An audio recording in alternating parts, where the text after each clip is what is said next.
padroeira de um povo a lutar, a gente mineira te quer exaltar, não só lá na serra. Amado irmão, amada irmã, saúde e paz. Diariamente somos profundamente desafiados a compreender o caminho a seguir. Nossas escolhas muitas vezes nos colocam na contramão da verdade, do bem e do amor.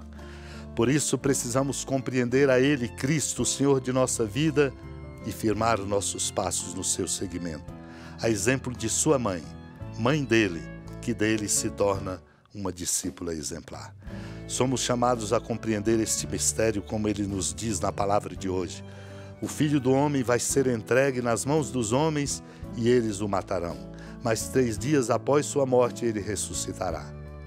Os discípulos não compreendiam estas palavras, tinham medo inclusive de perguntar. Adverte-nos bem o que é refletido nos sermões de São Gregório de Nazianzo, quando ele diz: quem é sábio para entender estas coisas? Quem desprezará as coisas que passam e dará atenção às que não passam? Quem considera transitórias as coisas presentes e como que seguras e permanentes as que repousam na esperança?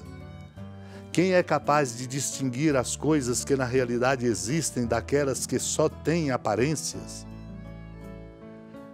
Quem notará a diferença entre a tenda terrena e a cidade celeste? Entre peregrinação e moradia estável, entre as trevas e a luz, entre a carne e o espírito?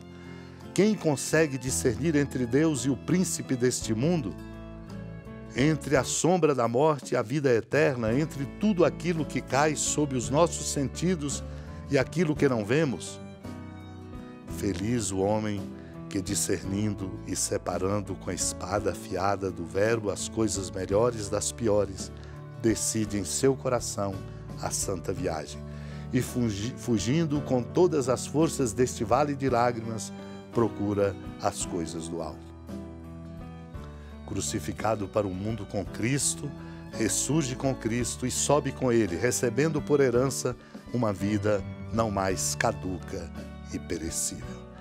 Naquele tempo, Jesus e seus discípulos atravessavam a Galileia. Ele não queria que ninguém soubesse disso, pois estava ensinando a seus discípulos e dizia-lhes: o Filho do Homem vai ser entregue nas mãos dos homens e eles o matarão. Mas 3 dias após sua morte ele ressuscitará.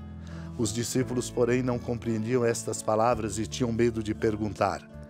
Eles chegaram a Cafarnaum. Estando em casa, Jesus perguntou-lhes: o que discutíeis pelo caminho? Eles, porém, ficaram calados, pois pelo caminho tinham discutido quem era o maior. Jesus sentou-se, chamou os 12 e lhes disse: se alguém quiser ser o primeiro, que seja o último de todos e aquele que serve a todos. Em seguida, pegou uma criança, colocou-a no meio deles e, abraçando-a, disse: quem acolher em meu nome uma destas crianças é a mim que estará acolhendo. E quem me acolher está acolhendo não a mim, mas aquele que me enviou. Amados e amadas de Deus, esse é um momento importante no caminho do discipulado, na aprendizagem de uma nova dinâmica de vida para qualificar a vida na condição de discípulo e discípula de Cristo Jesus. Por isso Jesus ensinava aos discípulos e ensinava a grandeza do mistério, que é um desafio existencial para nós, para nos apartar de todo projeto egoísta, de todo fechamento, de todo tipo de mesquinhez. Para isso precisamos compreender este grande mistério. O Filho do Homem vai ser entregue nas mãos dos homens e eles o matarão, diz o Senhor. Mas 3 dias após sua morte, ele ressuscitará. Os discípulos não compreendiam essas palavras, tinham inclusive medo de perguntar. Não compreendiam pela estreiteza do seu coração, porque o que o Senhor estava dizendo era exatamente a medida sem medida do seu amor por toda a humanidade. Esta é a lição que somos chamados a aprender. Fácil não é, desafiadora sempre, mas é um exercício que nós precisamos fazer. Por isso o Senhor entra na intimidade dos discípulos ao ensinar-lhes e lhes pergunta: o que discutíeis pelo caminho? Ficaram calados, porque pelo caminho estavam discutindo quem era o maior. Portanto, estavam revelando as estreitezas do seu coração, o apego a lugares, a cargos, a títulos, e não simplesmente o amor por dinâmicas que possam dar ao coração uma largueza que seja de verdade a largueza própria do coração de Cristo. Por isso Jesus sentou-se, chamou-os pacientemente, os 12, e lhes ensina. Ensina-lhes uma regra de ouro fundamental que é a dinâmica de nossa vida para nos qualificarmos. Se alguém quiser ser o primeiro, que seja o último de todos e aquele que serve a todos. Por isso toma uma criança no colo e diz, abraçando-a: quem acolher em meu nome uma destas crianças é a mim que está acolhendo. E quem me acolher está acolhendo não a mim, mas aquele que me enviou. Para dizer que nós precisamos ter um coração profundamente alargado, generoso para com todas as pessoas, sem exceção, sem discriminação e sem preconceito.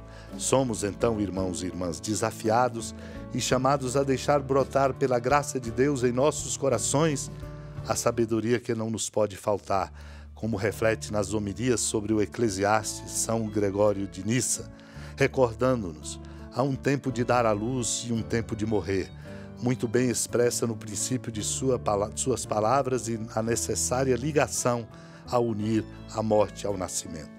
Pois obrigatoriamente a morte segue o parto e toda geração vai dar na dissolução. Há um tempo de dar à luz e um tempo de morrer.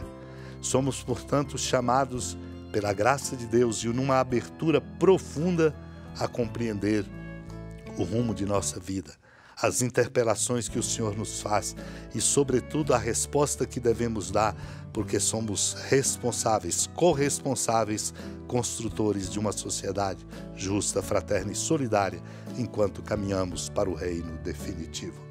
Unidos ao coração de nossa mãe, discípula exemplar, supliquemos esta graça. Senhora da piedade, Mãe Virgem do Cristo Deus. Lembrai-vos, ó piedosíssima Virgem Maria, que nunca se ouviu dizer que alguém daqueles que, tendo recorrido à vossa proteção, implorado a vossa assistência e reclamado o vosso socorro, tenha sido por vós desamparado. Animado com igual confiança, a vós recorro, ó Virgem das Virgens, e gemendo sob o peso dos meus pecados, me prostro a vossos pés. Não desprezeis as minhas súplicas, ó Mãe do Verbo encarnado, mas dignai-vos de as ouvir propícia e de me alcançar o que vos peço. Amém. Feliz padroeira de um povo a lutar, a gente mineira te quer exaltar, não só lá na serra, tu és esplendor de toda esta terra, também és fulgor. Amado irmão, amada irmã, com a alegria do Santuário Basílica da Padroeira do Estado de Minas Gerais, a Senhora da Piedade, que da sua casa de clemência e bondade nos acompanhe e nos abençoa do alto da serra, magnífica arquitetura divina, a bênção de Deus, amor misericordioso. Pai, Filho e Espírito Santo desça sobre sua família, proteja sua casa, sustente sua vida, fecunde o caminho missionário de nossa igreja, nos encha de sabedoria e permaneça conosco para sempre. Amém. Feliz padroeira